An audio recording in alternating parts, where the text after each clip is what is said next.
Hello? Hello? Beattie boy!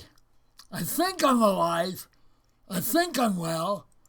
You be the judge. Squeaky voice. Half my dental plate is being repaired at the dentures office. So you're stuck with the squeaky voice or nothing here on British People's League. Dinosaur News. April 19th, 2023. St. George's Day, of course, April 23rd, just around the corner. So we're getting it a bit early. How are you today? I told you how I am, squeaky voice and all. We're going to continue with the readings of the little bit of a rough draft for a book that's only been 40 or 50 years in the making. Not too long. And speaking of the draft, and St. George's Day, we had draft not, it's a copy, not a draft. Candor. Our buddies at Candor, latest edition. It's just a terrific edition, as they all are. And you too can get Candor. Founded by A.K. Chesterton from Britain, direct from Britain. And yours to enjoy, but I should have had the exact. Well, you can go through their website, Candor, Candour,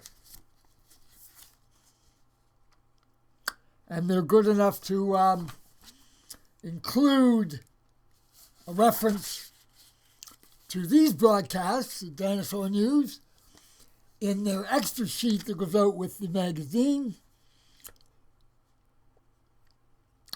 Great right up there. So, Candor,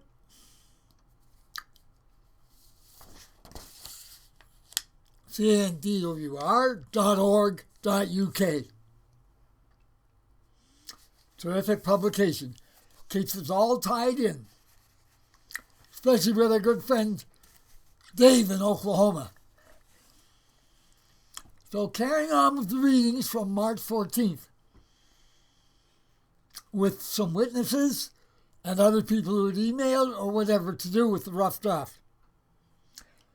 Summer of 78, quote, at British Canada, Mr. Beattie, this podcast was the most riveting audio I have ever heard since the other great patriot, Oswald Mosley, gave speeches. Holy crap, I was on the edge of my seat as you detailed the happenings. I admit to being biased as to the fact that I was witness to some of the action, unknowingly, until now. But there isn't a white, bright, and beautiful Canadian who wouldn't be fascinated by this story. Make copies of your records, sir, and store them in many places under lock and key. Dear God, my good sir, this must get out to the world. And to think Trump just shook the world with his South Africa tweet on the same night. The stars are aligning, sir. Thank you. Anonymous 6482 writes, British Canada, 1. Just read your comment on Dinosaur News page concerning your book. I can honestly say the job will get done. Praise old Mr. Beattie. I'm not going to get to heaven if I don't get that book finished up. Odin's heaven or our Lord God's heaven? Whose heaven? My heart and soul are cleansed by this reading, by the way. I hope yours will be too. I simply find it extraordinary. Like cosmic consciousness and morphic resonances colliding, bringing us together to find resolution and peace. 40 years of happenstance, unreal. I just wish I could have shook the hands of the mysterious men from the helicopter and seen the glorious Union Jack patches. Sigh. I will be purchasing a copy of your book for all my extended family. Good luck, brother, in your writing and publishing of the definite and only reference to Canada's secret Civil War. A national bestseller to be, if not even greater. Of that there was no doubt. God bless you, sir. Just to interrupt myself here. It's not being published for sales at all. It's just to tell the story of the brave men and women that died secretly for Canada that we used to know. Legally, of course. Legally. Everything's legal. Summer of 78 says, August 15th, 2018, at 10:55 p.m. Mr. Beattie, your talk of Canada's secret Civil War really brought back something, really brought me back to something I will never forget. It may not be related because it was during the summer of 1978, not Boxing Day in the winter, but you never know. Perhaps you could shed some light, as you always do. I was a 13-year-old boy on summer holidays living in Beacon Hill, North Ottawa. It was adjacent to a wealthier neighborhood called Rothwell Village. Both were alongside the Ottawa River. One hot summer day, I heard a really loud thundering sound. So I hopped onto my bike and tried to find what the hell was going on. It sounded like it was coming from the river. As I was biking, and as I was biking to the boat launch, a massive helicopter came from the riverbank over the trees and dropped onto the road just before it turned into gravel dirt for the boat launch.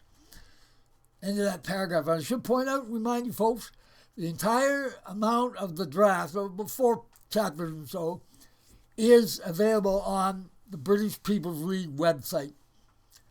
The link is there. I am reading it just to add some emotional emphasis, some zip and zag. I was biking to the boat launch. A massive helicopter came from the riverbank over the trees and dropped onto the road just before it turned into gravel dirt for the boat launch. Here's the freaky part. The back of the helicopter opened and out came half a dozen men in some sort of uniform with assault rifles at the ready, a couple pointing at me. I was frozen stiff, just stood there watching them and praying they weren't going to shoot me. After what was probably just a minute, it seemed like an eternity, the men went back into the helicopter and it took off to God knows where. I rushed back home, told my parents, and tried to find someone who also heard, if not saw, the helicopter. And of course, no one believed the 13-year-old boy. All I can think of is that some high-level person was being protected. But the visit was kept secret from the public. It is an affluent area, but what I experienced was mobilization akin to wartime, not over zealous security detail. Mr. Beattie, is there any chance the secret Civil War of 1978 carried into the summer? I will never forget those terrifying moments. Thank you for all you have done and continue to do. Also, please finish that book. So many of us are greatly looking forward to it. It will be a bestseller, sir. A fellow patriot, summer of 78. End of that quote. Into the draft further. It is truly ironic. Preview. It is truly ironic. August 10th, 2011. Race riots and anarchists have brought the inner core of major cities in Britain to their knees. On this date, I have finally begun typing for this book. What you're about to read should have been started 30 years ago. Coming full circle, the last race riots took place in the motherland in the first decade of this new century. So how does a book outlining a supposed secret civil war in Canada relate to race riots in the United Kingdom? Well, let's get on the roll, and I will tell you. A corny analogy. You own 1,000 acres, and an alien tribe has moved in next door. By hook and by crook, somehow the tribe is illegally swallowing up your 1,000 acres. Let us call the land the Dominion of Canada, and let us call the alien tribe the mixed multitude of the rest of the planet Earth. This country has always been controlled by Anglo-Celtic Saxon white tribes with native Indian tribal cooperation, in unison with the same culture, history, and ancestry of those controlling the old white nations of the old British Commonwealth. Suddenly, bingo, one of the pieces of the matrix is being gobbled up. That piece used to be called the country of Rhodesia. Rhodesia was well known up until the United Nations interference as the breadbasket of Africa. Rhodesia, now Zimbabwe, is the basket case of Africa. The Collapse of Rhodesia was emotionally upset. The Collapse of Rhodesia emotionally upset the aforementioned white controllers because a piece of the brotherhood was being eliminated. Raised by my wonderful Scottish-English Croft family in Toronto, I felt that in a small way I was in with our racial brethren controllers, even if at the bottom of the ladder. This book is not a biography, nor autobiography. Allow for a brief referral. Scottish and English roots to the core, I was steeped in British and British-Canadian traditions. My father served in the Royal Air Force at the tail of World War II, transferring through to the British Commonwealth Training Program, Royal Canadian Air Force in the late 40s. Mother, brother, and I aboard the famous His Majesty's ship Aquitania, coming back to Canada after a visit with him in Old Beattie, while he was to still serve there. He also took part in British machinations during the Suez Crisis in the mid-50s, serving in Egypt, RAF, Royal Air Force. I became a teenage air cadet in the Royal Canadian Air Force at the age of 14, and later a member of the Royal Canadian Air Force for 5 years, honorable discharge. This led to a good stint in the Royal Canadian Legion as an ordinary member.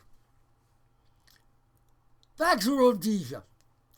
I too was alarmed about a piece of our extended history, a piece of everything I read about, as to our ignorant white exploitation. I could care less that it was white exploitation. I was what I was, and I am what I am, equal, a product of British imperialism here in the Dominion of Canada. There was a new toy out in the technical world at the same time as Rhodesia was being attacked by the United Nations, etc. This new toy was called a codophone. Being the political yapper that I have always been, I made use of this broadcasting gizmo, the codophone, as an outlet to reach at least some of the general public. It was a fantastic device back then, yet simply the forerunner to the modern telephone answering machine. Put yourself in my shoes. I felt a piece of me was being ripped out of my body, yet I had no means to scream to the world that the murder of Rhodesia must be thwarted. Bingo! Thus began my 3 minutes or so of broadcast, steadily, from 61 Kingsmount Park Road in the Upper Beaches area of Toronto. Rhodesia calling, was my urgent plea to assist our cousins far away. Thousands of visitors phoned in to hear my dramatic, urgent appeal to help save Rhodesia. Tied in with the supposed secret civil war in Canada. Obviously, I was not the only one concerned about the slaughter in Rhodesia. A segment of the elite of our people were ready to move. I had the honor of knowing that my tapes inspired the beginning of an enormous backlash.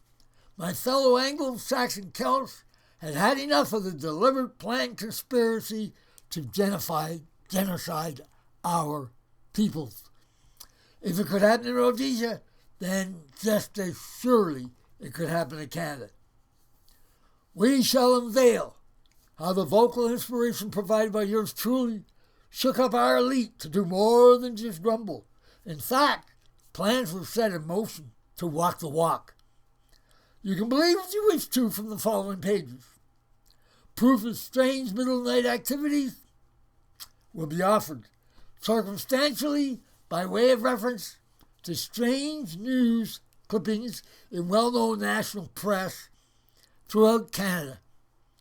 I shall build the case for what took place as best I can. It is your job to research, find, and read the references to strange news clippings in known national press.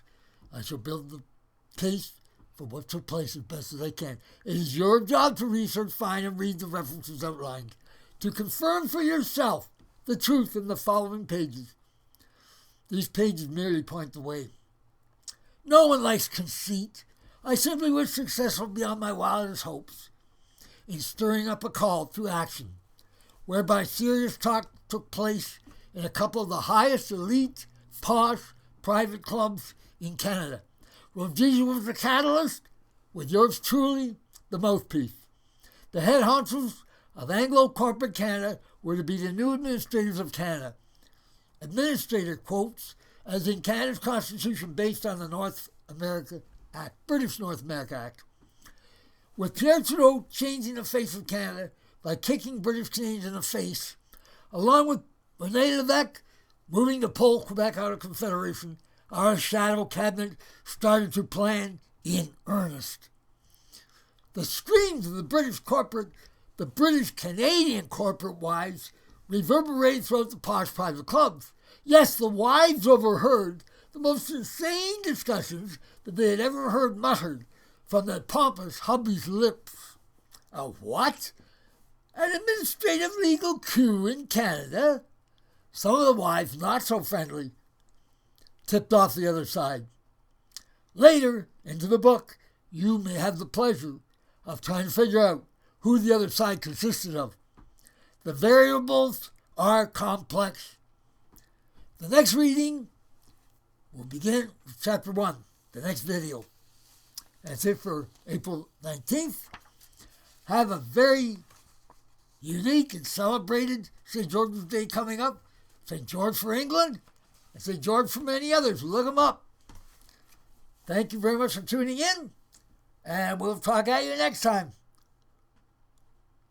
God save the King.